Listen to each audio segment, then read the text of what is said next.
I call this meeting of the Duncanville Independent School District to order. Let the record show that a quorum of board members is present, that this meeting has been duly called, and that notice of this meeting has been posted in accordance with the Texas Open Meetings Act, Texas Government Code, Chapter 551. Mr. Veracruz, will you lead us in the invocation? Absolutely.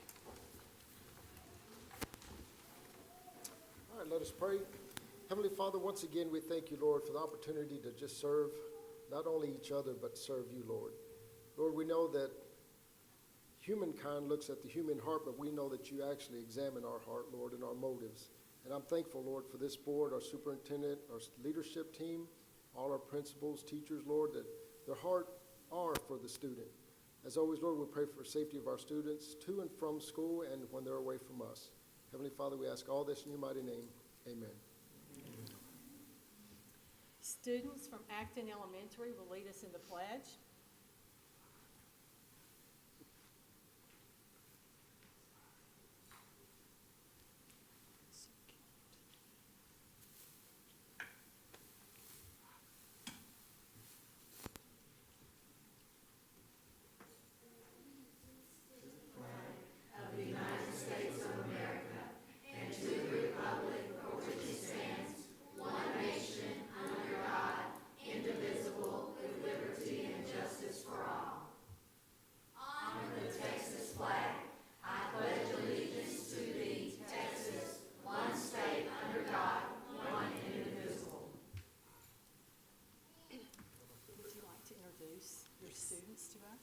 Good evening.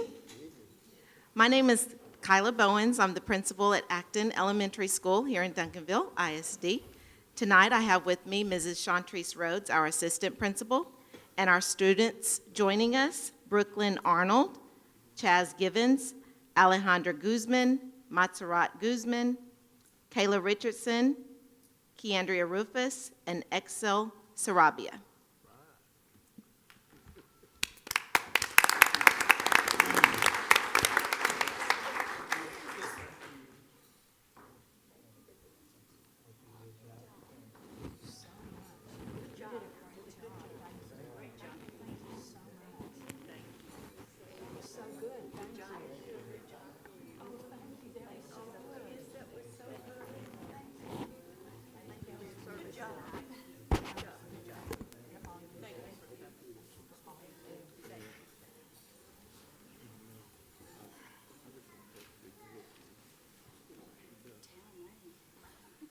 We now move to recognitions, and we welcome Ms. Tiara Richards.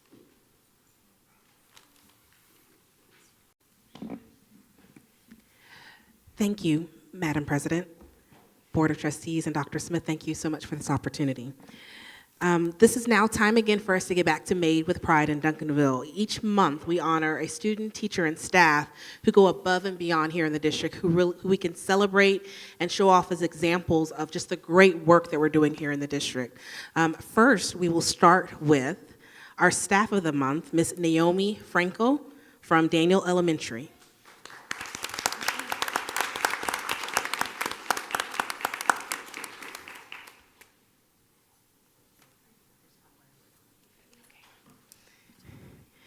Ms. Naomi Franco is the secretary at Daniel Intermediate. She exemplifies the district core values by supporting the process of writing success stories one student at a time.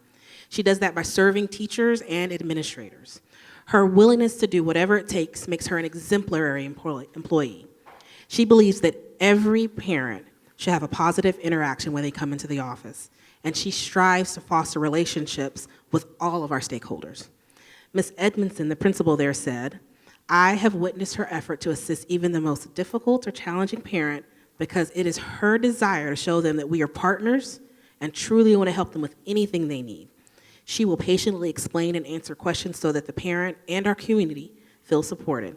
She does it with a smile on her face and concern in her voice. She is also a proud Duncanville graduate, and she wants everyone to find the value in education at Duncanville ISD that she did. So our Staff of the Month with Made with Pride in Duncanville is Ms. Naomi Franco.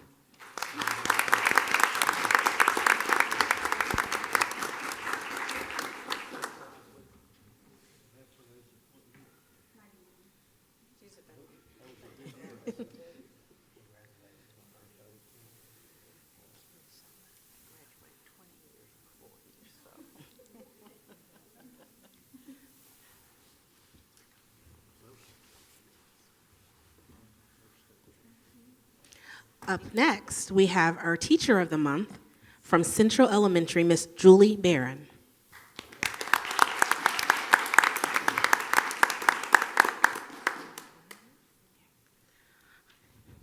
All right, here's the fun part where I get to continue to rave about the good things happening in the district. Ms. Barron goes above and beyond her library duties to ensure that teachers, students, and parents are all supported. She serves as the membership chairperson for the Central Elementary PTO. She successfully promotes partnerships with all of the Central family members. When she noticed that some parents were having trouble signing up for the online application for school lunches, she took it upon herself to organize several after-school workshops. That's the sort of initiative and proactiveness that we love seeing throughout the district. Ms. Barron is widely respected by all Central community for her strong work ethic, leadership, professionalism, and solution-seeking approaches. So our Teacher of the Month, Ms. Julie Barron.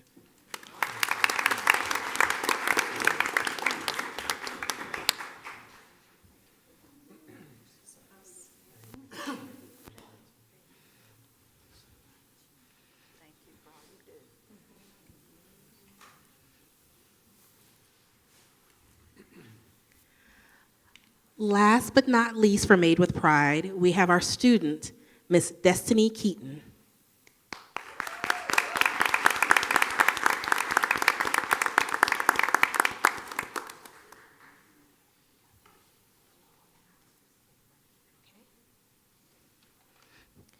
So Destiny is a student at Brandenburg Intermediate School, where she was nominated by her principal, Miss Tamara Thompson. Each morning, Miss Destiny here volunteers her time in the office assisting with office duties.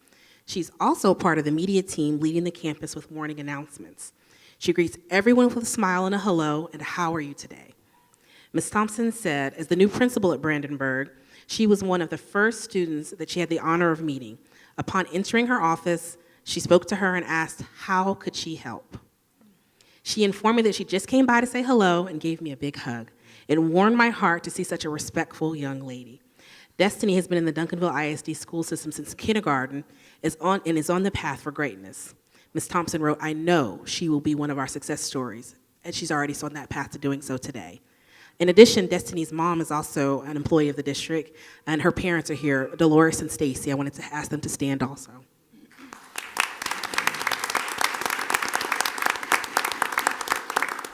So again, Destiny, it's an honor to recognize you as our student Made with Pride in Duncanville honoree for the month of October. Congratulations.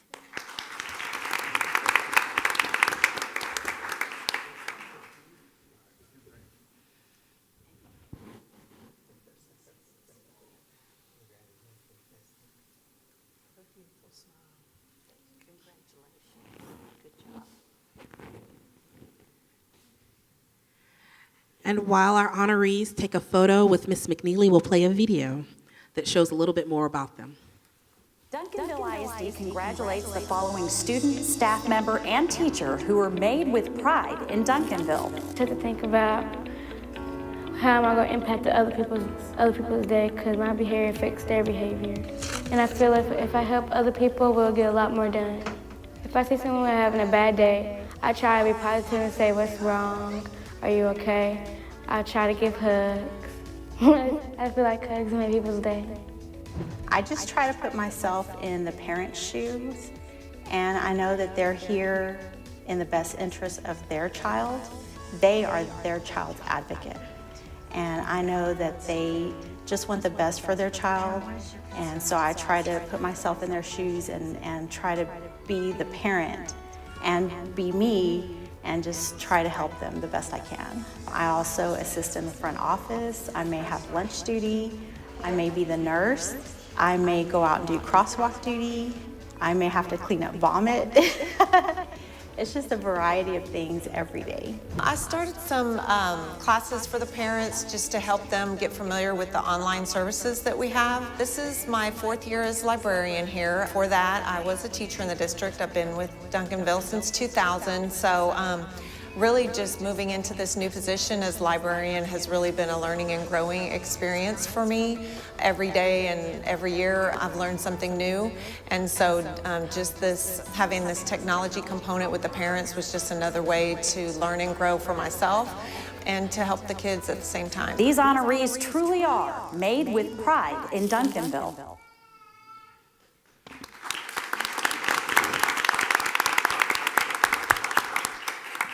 And in addition to the parents for our Student of the Month, we also have members of the school families here for each of our honorees. Would you also please stand so we could recognize you?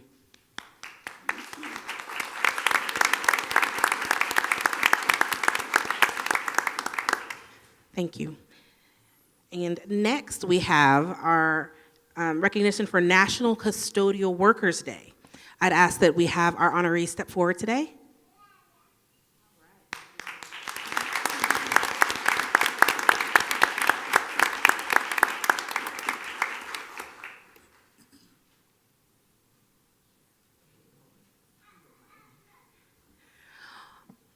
On October 2nd, we celebrated National Custodial Workers Day.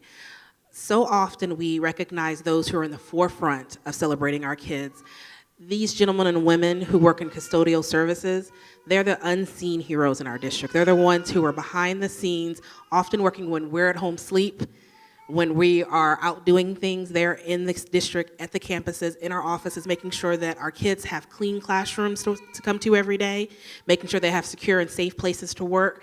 They do the work that we don't see often, but they go uncelebrated. So we wanted to make sure that we took some time to recognize them for all of the hard work they do. If you know any of them, make sure that you go and say thank you. If you see them, make sure you celebrate them, and you don't have to do it on the day. You can do it any day of the week. So we just wanted to make sure that we took time today, though, to recognize our custodial workers for all of their hard work and their efforts in continuing to make this district the best in the nation. Thank you, guys.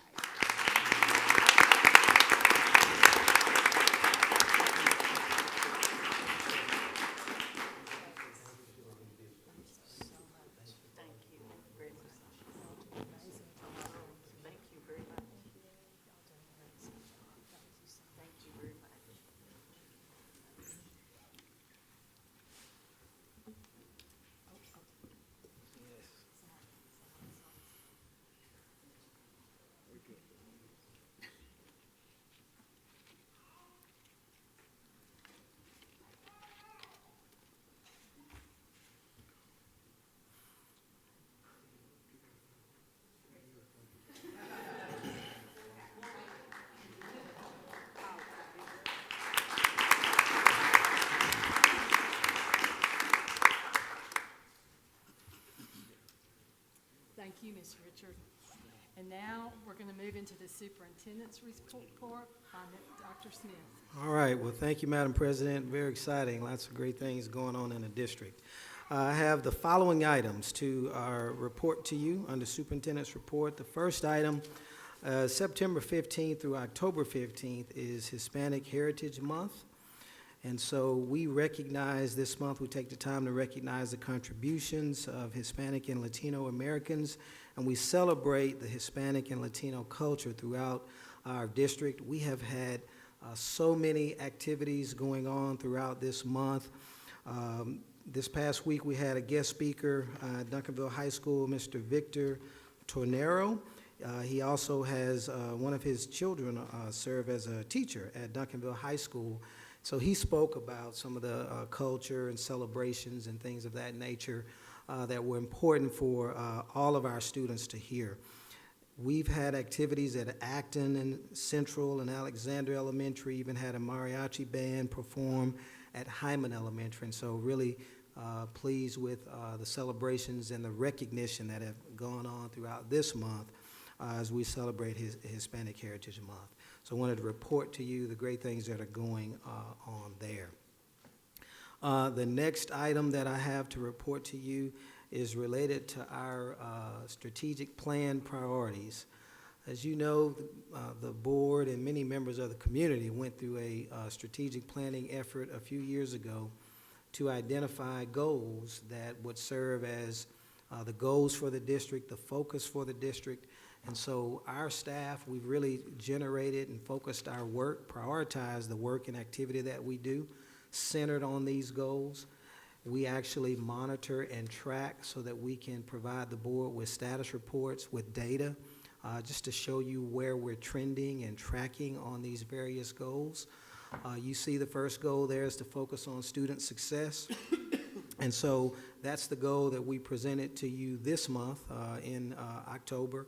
And so at our work session and here a little bit later in the board meeting, you'll get an update on where we are, a status report, if you will, on where we are and where the data is trending as it relates to goal number 1. Goal number 2, focus on students, family, and community. We'll be sharing the details and updates with you in December. Again, sharing data with you. We have each one of our SLT members serve as owners of these particular goals, and they're responsible for tracking data. And we collect that information and monitor on a regular basis to make sure that we are truly moving forward toward the goals that we've adopted as a district. And then in January, we'll present goal number 3, which is focus on operational excellence.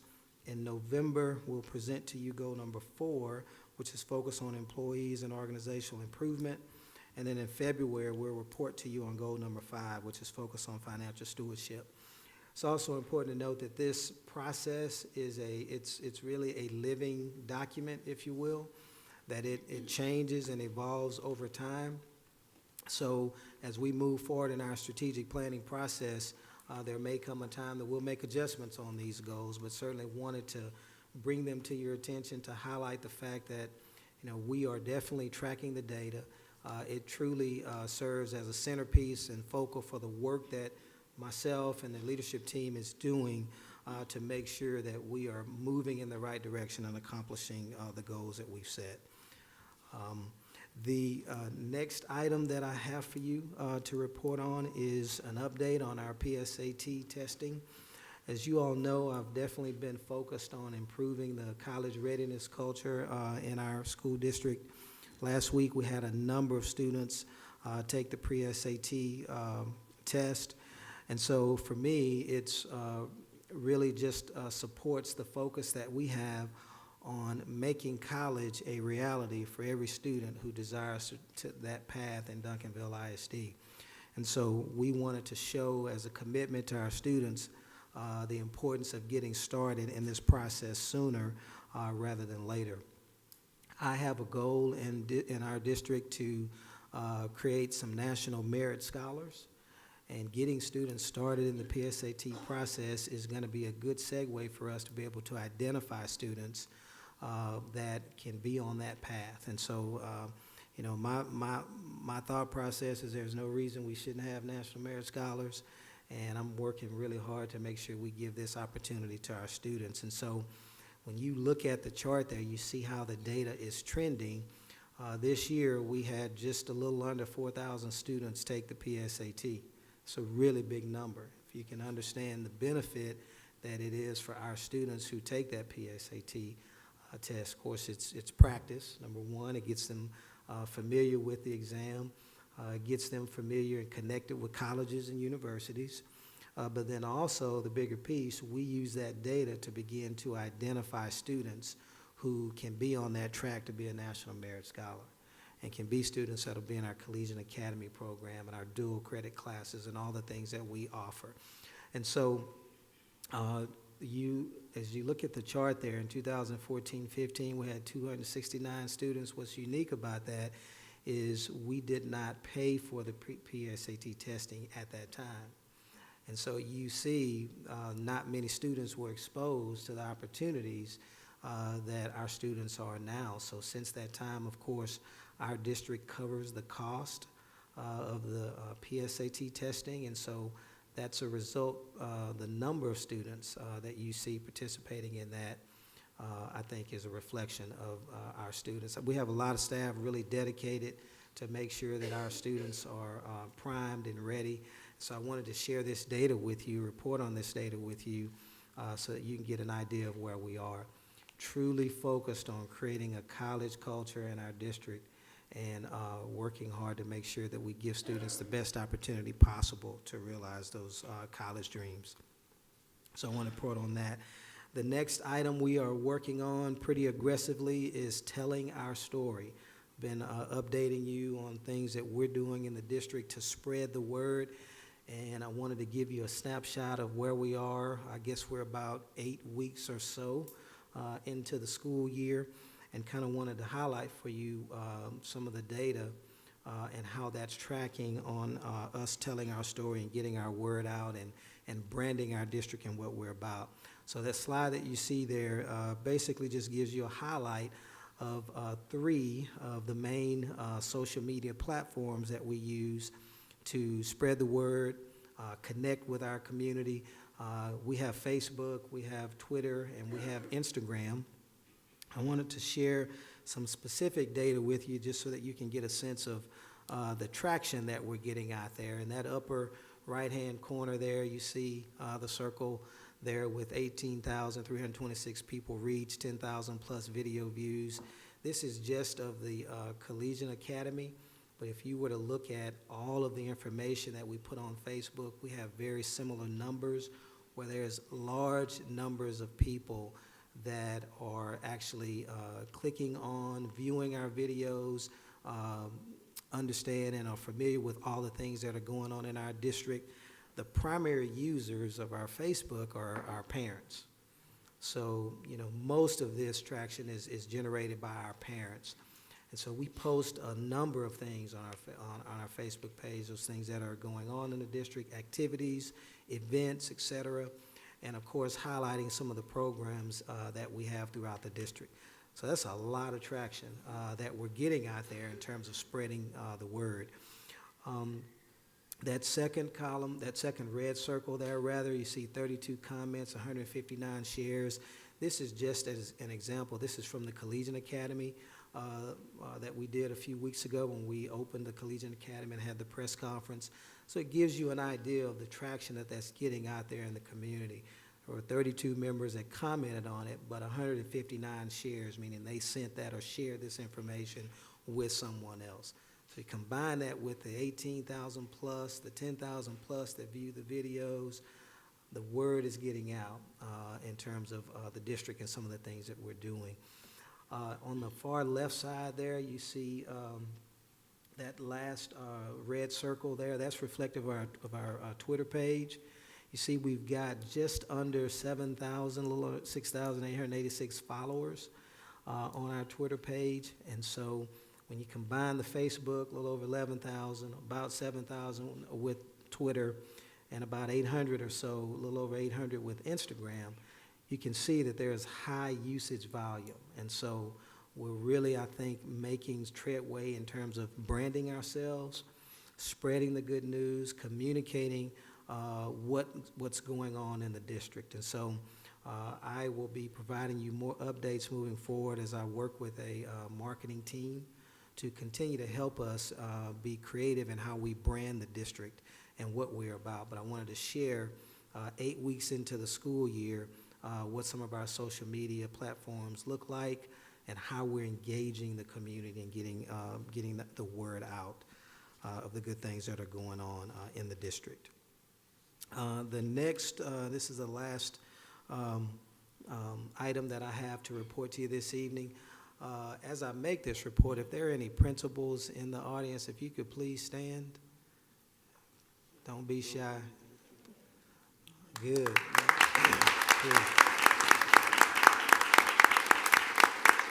So if you could just keep standing there, I need to put you on the spot here. So October is the month that we recognize principals. Now, we know that every day and every month our principals are totally worthy of recognition, but we do take this special time in October to recognize our principals. Of course, not all of them are here this evening, but you see the photo of the individuals that are leading our campuses out there each and every day. And I can tell you, I've worked with a lot of principals during my time. We have some very outstanding principals.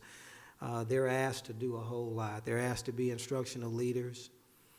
They're asked to be disciplinarians. They're asked to be counselors sometimes. They're asked to know data, and so they have to be statisticians and be able to look at data and analyze that data and make decisions based on what the data has shared with them. They have to be personnel directors sometimes and handle issues that are on their campuses. They have to be social workers sometimes and navigate family situations and circumstances. They have to be nurses and pretend doctors sometimes so that they can get students ready to learn when they come into the school. The point is that they have to be multi-talented to do the job that they're doing. And our principals do an outstanding job. They really do. They work hard, they work smart, and they're about the most compliant group of principals that I've ever worked with. So that's a good thing. And so I want them to know how much they are appreciated, not just this month, every month. We just use this special month to recognize their efforts. Research is clear on the results that are in place if you have an effective principal. And if you have an effective principal, then several things happen. The culture of the building starts to increase, the accountability of the building starts to increase, and student learning, most importantly, starts to increase. So you see the importance of having quality principals leading those buildings, and these individuals do a great job, and certainly wanted to recognize them during this month. So if you could just join me in a round of applause of appreciation for all that they do, that'd be most appropriate.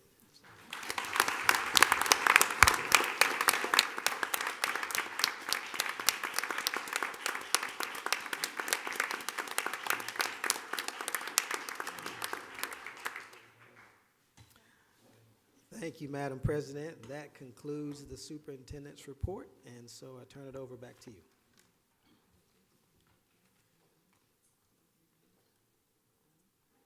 Actually, we do have a couple items here that does not include. I got so happy about the principals, I forgot a couple of items. So let me resume. Sorry about that.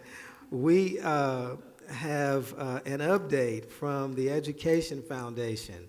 And so I think Mr. David Sykes is going to be providing that information for us this evening.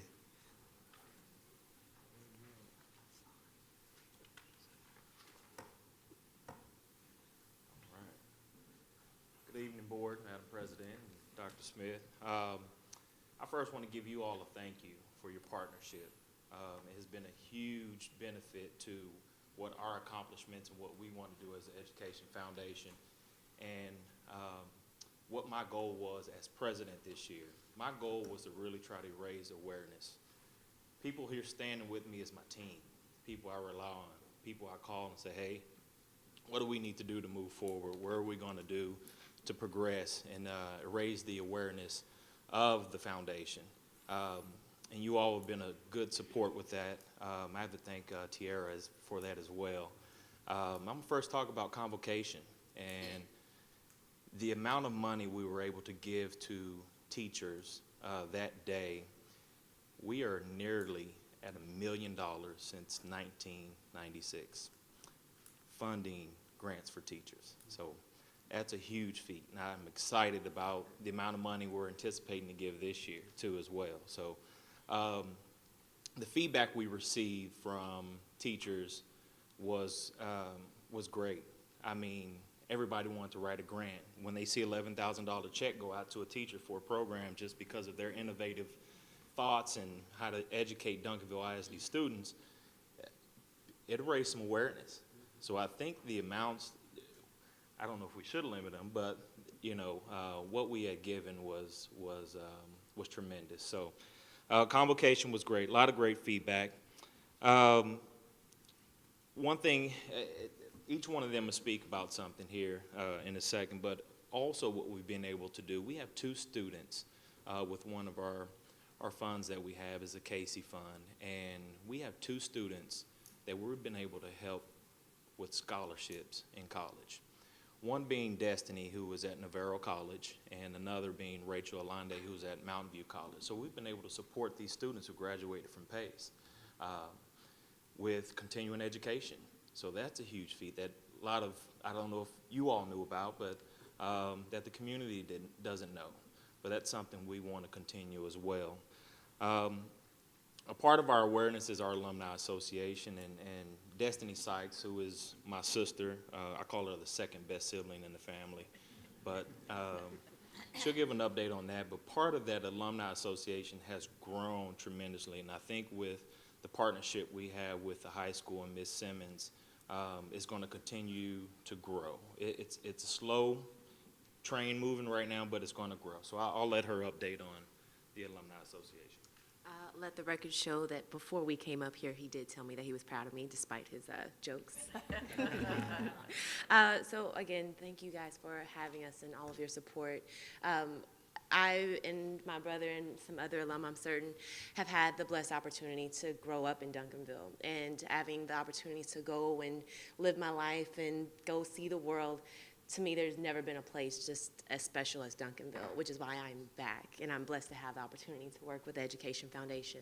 And with that being said, I'm not the only person who feels that way. There are alum everywhere who I speak to all the time, randomly called the bank today, and they're based out of California, and I ended up talking to a Duncanville alum who was just as proud of being a Panther as I was, which I think is amazing. So with that being said, we really want to get the Alumni Association back up and running to where we're bringing the alums back. We've got alum all over the world doing amazing things, and our goal is to be able to give back to the community that made us who we are. And with that being said, we have had 2 events this past year.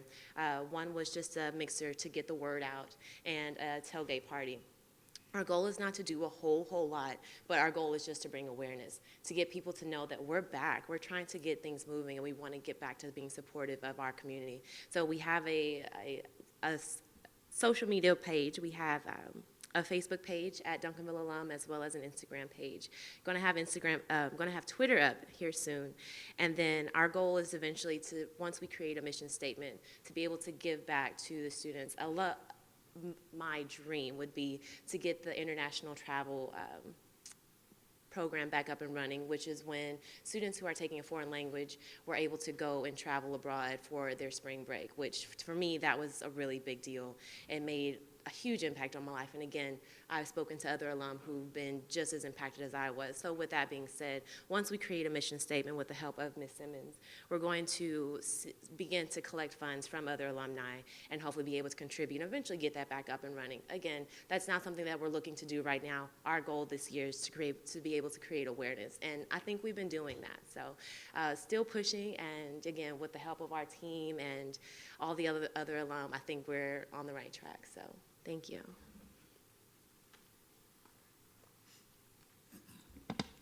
David asked me to give you guys an update on a couple of things. One is the grant application process and also the evaluation. So a committee of about 5 or 6 folks on the board have been looking at the applications, and we decided that we need to make it a little bit more user-friendly, and also to make it something that would work better for all kinds of subject areas. It's hard to compare a chemistry class with perhaps an elementary school physical education program and an English class. It's hard to have a one-size-fits-all approach.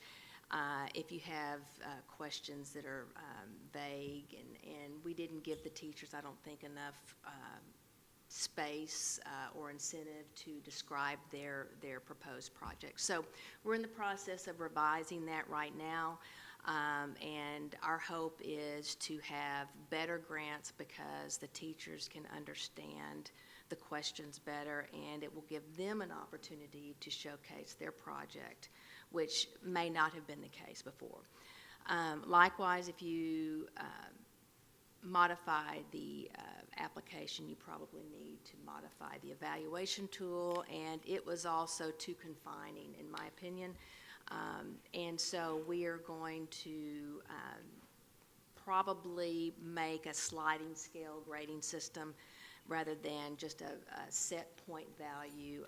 And this way, we can have more flexibility, but the evaluation form will be parallel with the application, so that the grant applicants will be graded fairly. So anyway, we're looking to do that. It has to get full board approval, but we have been working long hours in trying to do this. And we will also offer a training session. I think if the teachers would like to have that, I think that's appropriate. We want as many people to apply as possible, and we want them to be really, really well-written grants.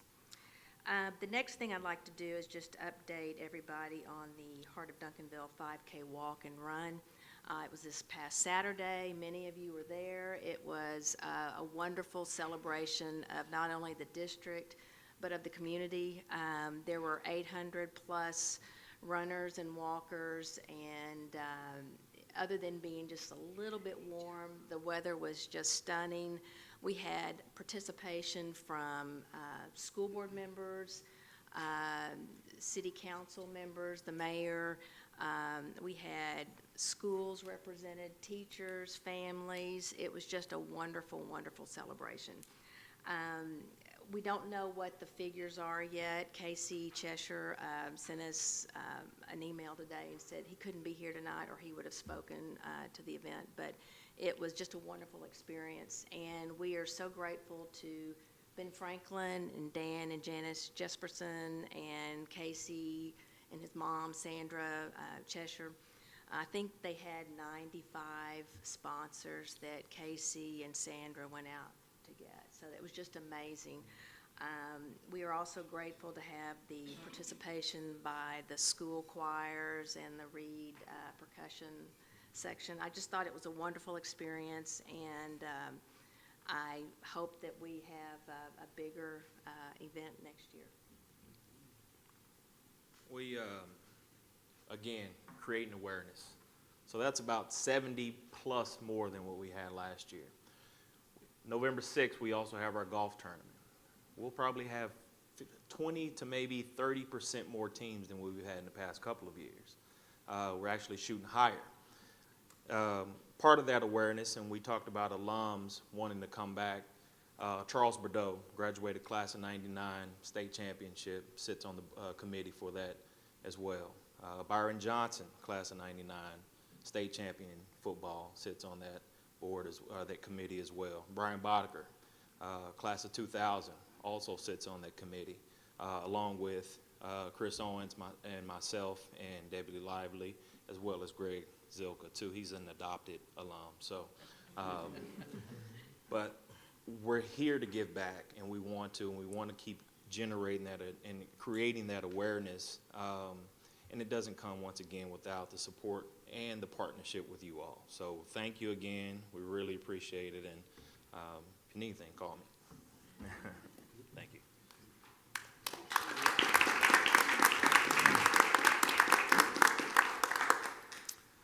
Thank you. What day was that golf tournament? I need to write that down. Gotcha. We have one last presentation on the superintendent's report, and that would be the bond update, and I'll call up Ms. Andre Fields.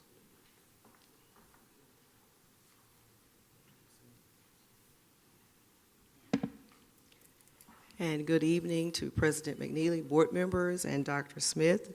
It is my pleasure this evening to share with you the bond report card. As I shared with you on last week, we are giving you a recap of the information regarding the 2014 bond, the $102.5 million bond that the community passed in 2014. Of course, you see our report card there with the checks and the 100% where we've completed those projects, the replacement of Acton, Hastings, Hyman Elementary expansion, and Kennemer Middle School. Under our district-wide upgrades, of course, we've also completed those, our safety and security packages, and as I shared with you last week, again, we're still finessing some of the issues with hardware and doors, but as we move forward, basically the installation of those cameras and card readers, et cetera, complete, as I've reported over the past few months. And then on the technology, that packages 1 and 2 are complete, so we're batting 100% so far. Under aging facilities, Daniel Intermediate, as you recall, was complete with this renovations on last year. And as I shared with you last week, Alexander, Central, Fair Meadows, and Hardin, and Smith Elementary, and Maryfield, the work has begun there with different phases of demolition and then work. In just a second, I'll be sharing with you again the pictures regarding the work that's been done at some of the campuses in our aging facilities. Just again to remind you about the packages include the renovation for ADA compliance of the group restroom facilities. We're looking forward to starting the work, package 2 of the extensive renovation at Brandenburg and then Byrd and Reed Middle School. You see the total there, approximately $14.3 million for the aging facilities piece. Packages 3, the fire alarm and panel and PA systems that will be installed as we move through these next several months.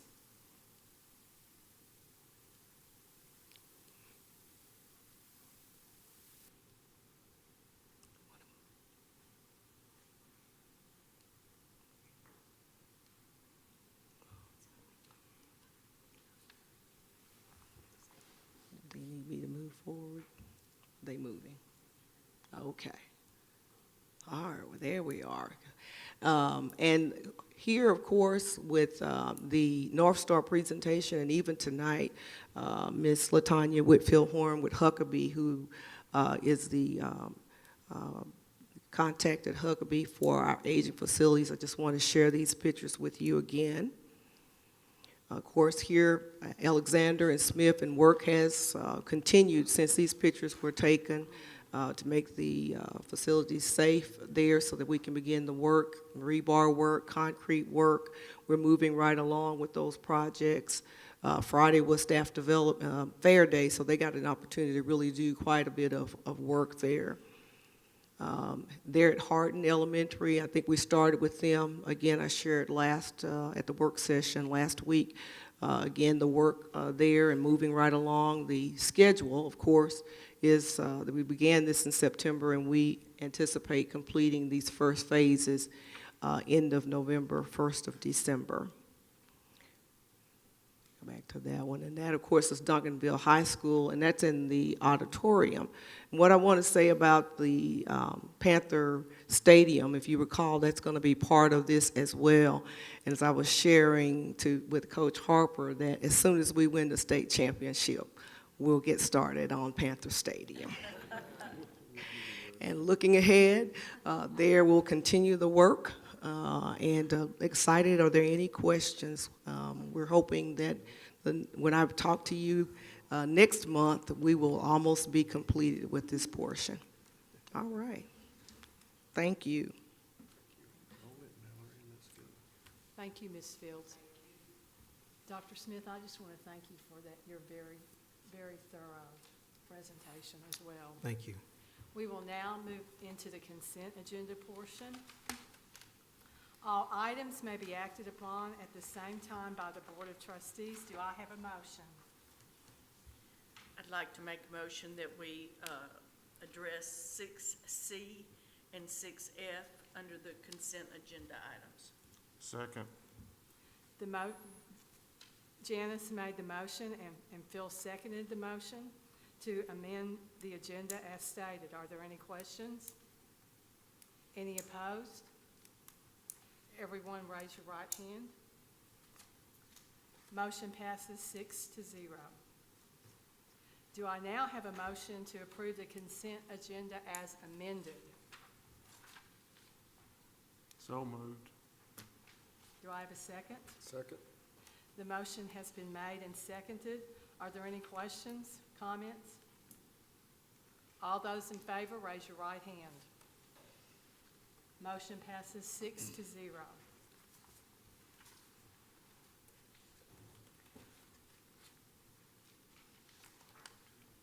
We now move into the action agenda, and the first item to consider is approval of the Texas Education Agency for maximum class size waiver, and that would be Mr. Mike Kreisberg. Good evening, Madam President, Board of Trustees, and Dr. Smith. I come to you to request your review and then approval of submission of application for maximum class size waiver exceptions for any of our current classes, kindergarten through fourth grade, that exceed the 22 students to 1 teacher ratio. This is a requirement of the Texas Education Agency. Each time during the course of the year that a kinder through fourth grade class exceeds a 22 to 1 ratio, we are required to submit that waiver for exception of class size. Also asking that for future approvals that you authorize the Superintendent of Schools, Dr. Smith, to approve those submission of waivers for class size exception. As presented to you at the workshop last week, I gave to you our compliance plan, and which is required by the Texas Education Agency with submission of these waiver exceptions to as to how we will address those as far as a rigorous and innovative approach to hiring of teachers, also to look at our facility needs for the future, emphasizing the appropriate use for space on campuses for instruction for classes. We are citing limited classroom facilities as we have maxed out our classroom space due to increased enrollment resulting from various issues. One is certainly our limited open enrollment process, also recent closures of some area charter schools, and also several of our new academic programs, specialized programs that are attracting students to our district or attracting students who return to our district that previously were with us.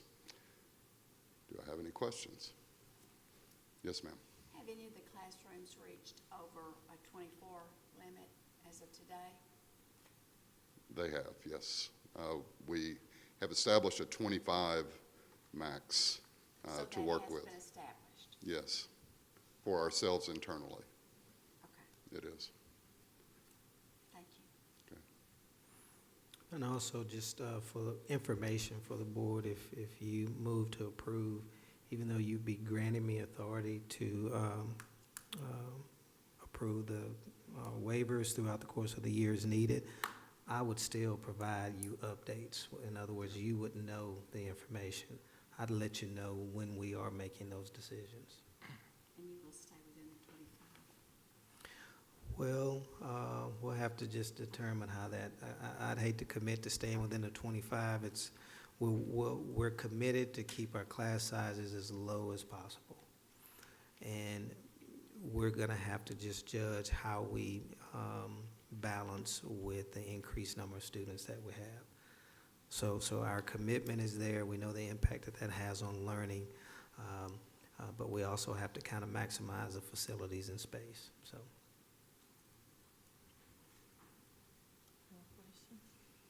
Well, I'll make a motion that we approve the request for maximum class size waiver. The motion has been made and seconded. Are there any questions or any more discussion? All those in favor, raise your right hand. Motion passes 6-0. I haven't, no. Oh, I'm sorry, 5-1. I didn't.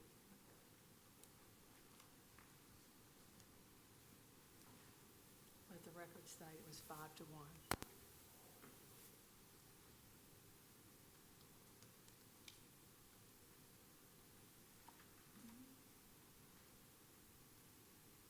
We will now move on to proximity learning, with the presenter being Kathleen Brown.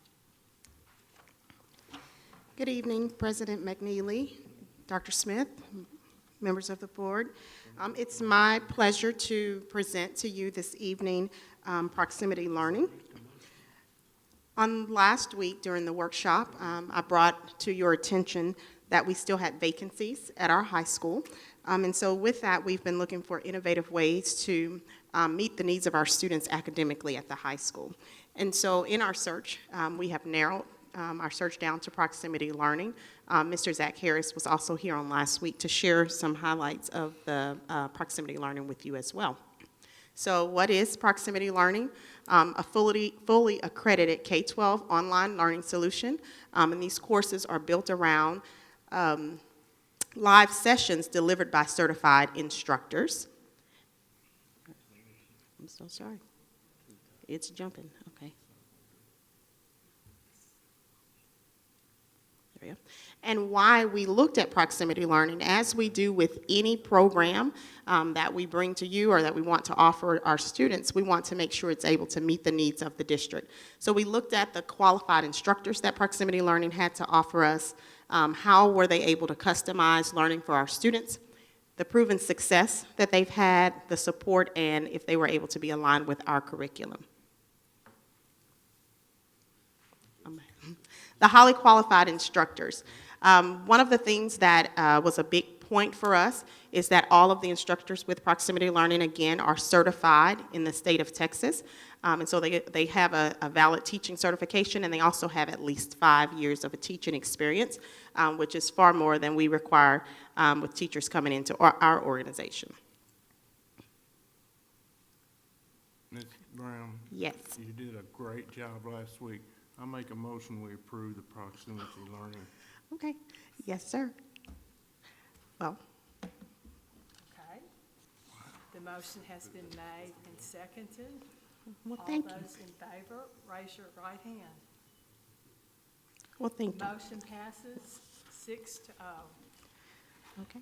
I just want to say one thing. I did have some questions, a lot of questions last week, and I want to say that after the work session, I felt a lot better because, and the thing I really like about this is that we're starting small, and I also like the fact, well, I liked the comment that Ms. Phillips made because she is a parent and has a student who could be affected by this. And I hope that as the year goes on that we will get some reports back because I really want this to work. Yes. Thank you.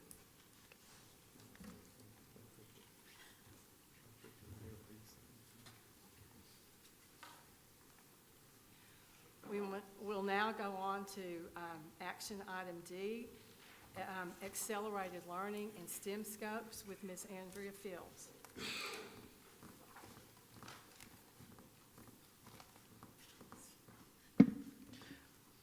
Tonight, we're asking your approval for the purchase. You also did a great job last week. Thank you. I make a motion we approve the accelerated learning and STEM scope. Second. The motion has been made and seconded. All those in favor, raise your right hand. Motion passes 6-0. Y'all just did so good last week. Thank you, Ms. Fields. All right, thank you. I'm up for the next one, but I guess we'll move forward, okay? Okay, all right, we will, yes, we will move on to action item E, the I-Station. Ms. Fields? And once again, you did a great job. I make a motion we approve the I-stations. Do I have a second? I'll second. The motion has been made and seconded. All those in favor, raise your right hand. Motion passes 6-0. I just want to say again, those two things I think are going to be excellent programs that are going to help with our RTI and with our science in elementary schools with problem solving and things. So I want to thank you all for that. And now we will move on to the information section. I can't motion this one. Strategic goal update number 1, Dr. Hernandez.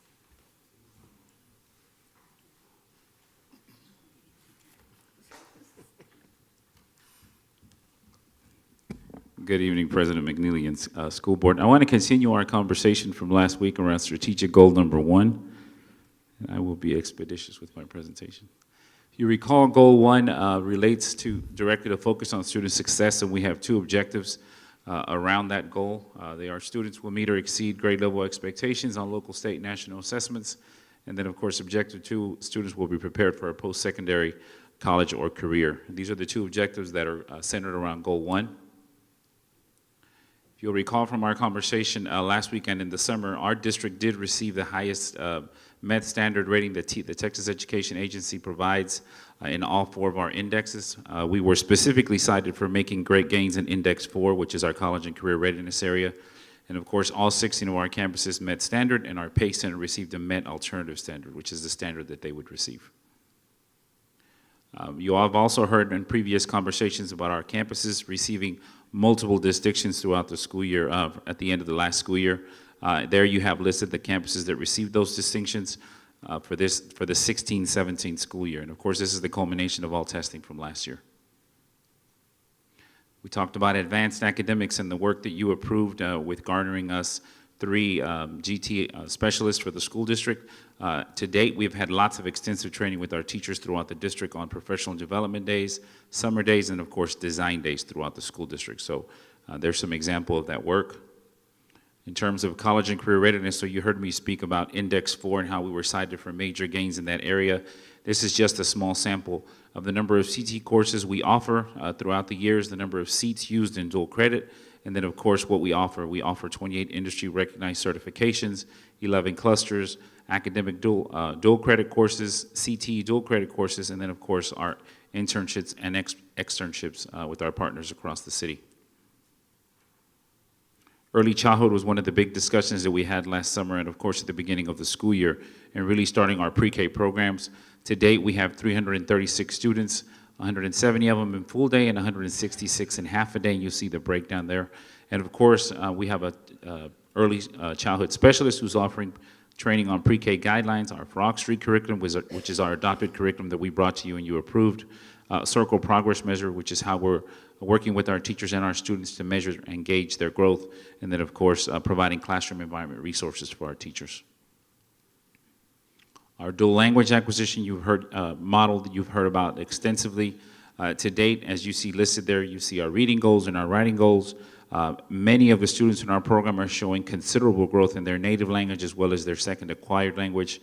As you see, our guidelines for pre-K, and as the students move up in pre-K, kinder, and first grade, we're in our first grade classrooms because this is our second year with the program, and we'll keep progressing and bringing back more information to you throughout the years. But this is an update on our dual language program. Professional development, of course, last year you approved for us to receive teacher specialists, and of course this year those individuals are working with our teachers and our administrators on professional learning communities models, which is exactly where we work with our teachers every day during their planning periods to analyze their curriculum, analyze their assessments, and analyze the pedagogy that they bring into the classroom. So this is what's going on with our professional development department throughout this school year. And then of course our state and federal programs and how we're using our federal grants. To date, we use that to pay for our reading and math center teachers, which support direct instruction in the classroom. We use it for math. We use it to purchase a math, a literacy, and a science facilitator, which support teachers every day directly in the classroom. And then, of course, we use it for STEM clubs, lots of family workshops. We've added a huge family component this year. We now have a family coordinator, and of course, we have specialists that work with our campuses. I think that's going to do a lot for our school district. And then, of course, also, you heard me speak earlier about the early childhood specialists and what we're doing with those, with our children down in the 4 and 5-year-old stages. And then, of course, we use some of our other monies for professional learning communities and our Lead Forward data management tool. And so that is an update and a recap of our conversation last week around Goal 1, focus on student success. Any questions? Yes, ma'am. Dr. Hernandez, thank you for your report, and I appreciate your work and your staff and Dr. Smith on these goals, and I truly believe in these goals, and it's because of goal number 1, 2, and 4 that I oppose the waiver, and that was my reasoning on that. But thank you for your work on it, because those are good goals, and we're striving for them. Thank you, ma'am. Thank you, Dr. Hernandez. Thank you. We'll now move on to the transportation report with Ms. Fields.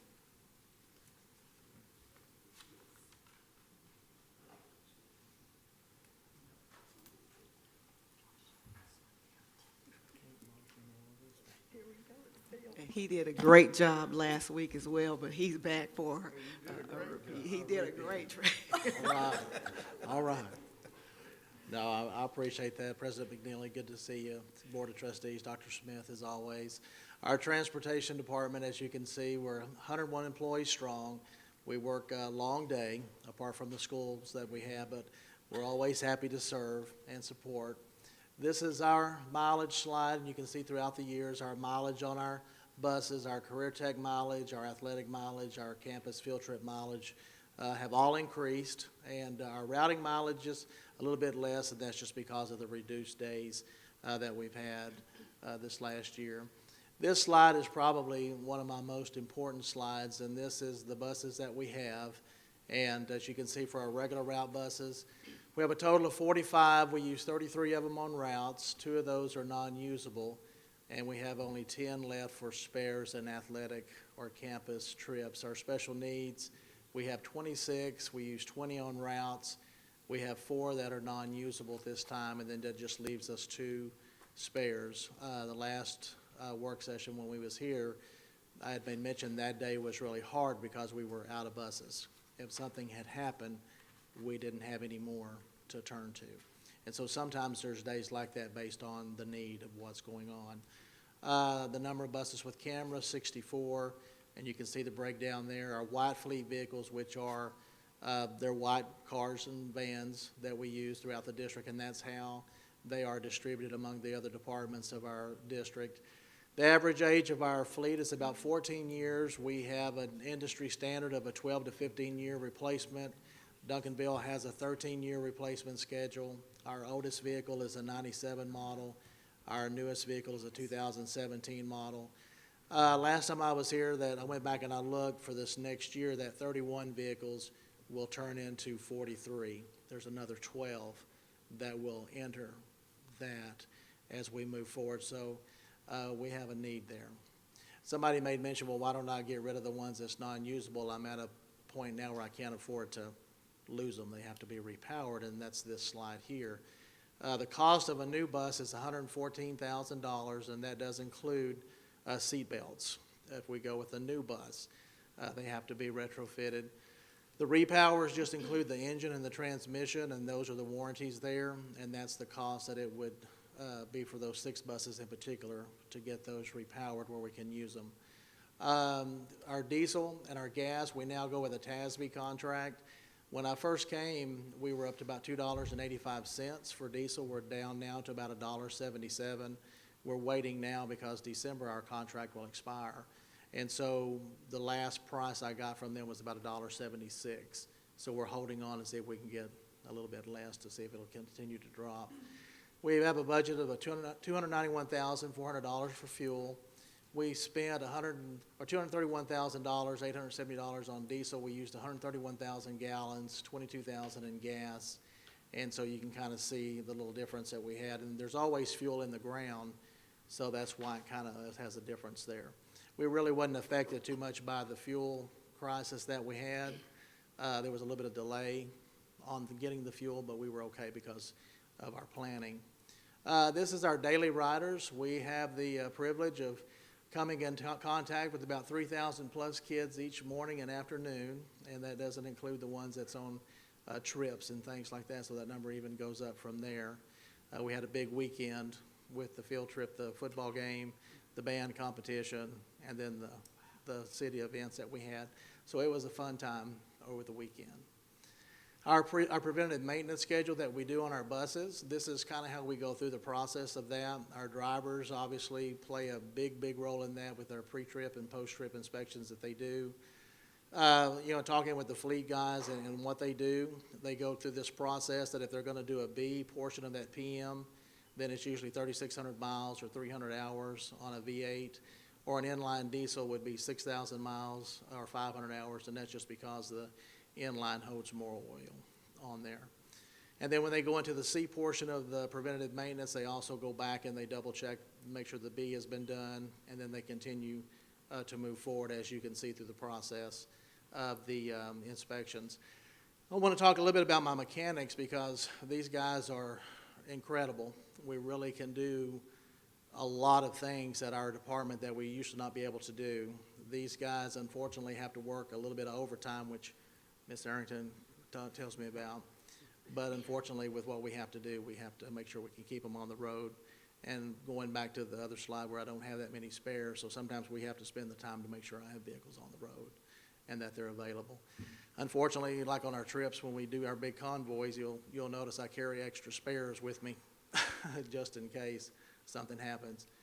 This is our board-approved hazardous routing. We have 49 hazard routes that we have throughout the district, and just an example for the high school was like over off of Clark Road in Rosebond East and West, where that's within a 2 mile, but yet there's some hazards there that kind of prevent a safe path for them to get to school. So we have a lot of those areas.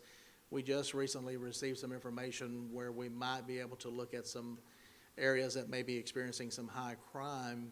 We'll have to work with the city and come back with that later. We're still doing some research on that to present to you. Yes, ma'am. Are the Acton's numbers the old Acton or the new Acton that's on the same spot? It's still on the same place. We just had to just move the school across the street on the routing program, but the boundaries are still in place for Acton. It includes the boundary up where the apartment complex is, and then also across from That's the big Mountain one, Creek. Yes, big ma'am. bad one. Right? Yeah. But they put crossing guards there on Wheatland, and so we didn't have to do anything with the existing walk zone that we had for Acton. A little bit about our training. We go through a lot of training, obviously, with our folks over there, and just trying to make sure everybody's prepared. We do our new driver training, our new coach training as well, even teachers' aides, people that drive for other schools that have to come through our campuses and be trained. Those are our trainers there, and those are some of the items that we do cover. Not only do we want the kids to, have a good ride to school, but we also want them to have a pleasant atmosphere on the bus. And it's a challenge sometimes, but we have good kids, I think, in our district. Our bus accidents, unfortunately, one of these days I hope to come in here and that's a 0. But last year we had 7. 2 of those are coaches, 5 are drivers, and the blue 5 is not at fault where somebody's run into us or clipped us. And most all of our incidents and accidents are pretty minor on the roads that we travel. They're just pretty narrow. And sometimes one of my drivers got out last week and we had about 2 inches on this side and 2 inches on that side, and it's just tough. So but our goal is to not have any and to be able to bring a 0 into you. But our ladies and guys over there are really working hard for that. So, do you have any questions? Thank you, Mr. Merchant. Your department does phenomenal. Thank you We for all your appreciate you work. guys. Thank y'all so much. We now move to communications from citizens. Since we do not have any communications from citizens, I just want to say one more thing before I adjourn. Dr. Smith and staff, I know that this board has asked more of you all this year, and I want you all to know that we are very sensitive to the fact that one more night you're not with your families or you're not watching a football game or The Voice or whatever you're doing. But please know that the information and the work that you are doing does not go unnoticed, and we appreciate everything you are doing for our kids more than you will ever know. With that being said, this meeting is adjourned.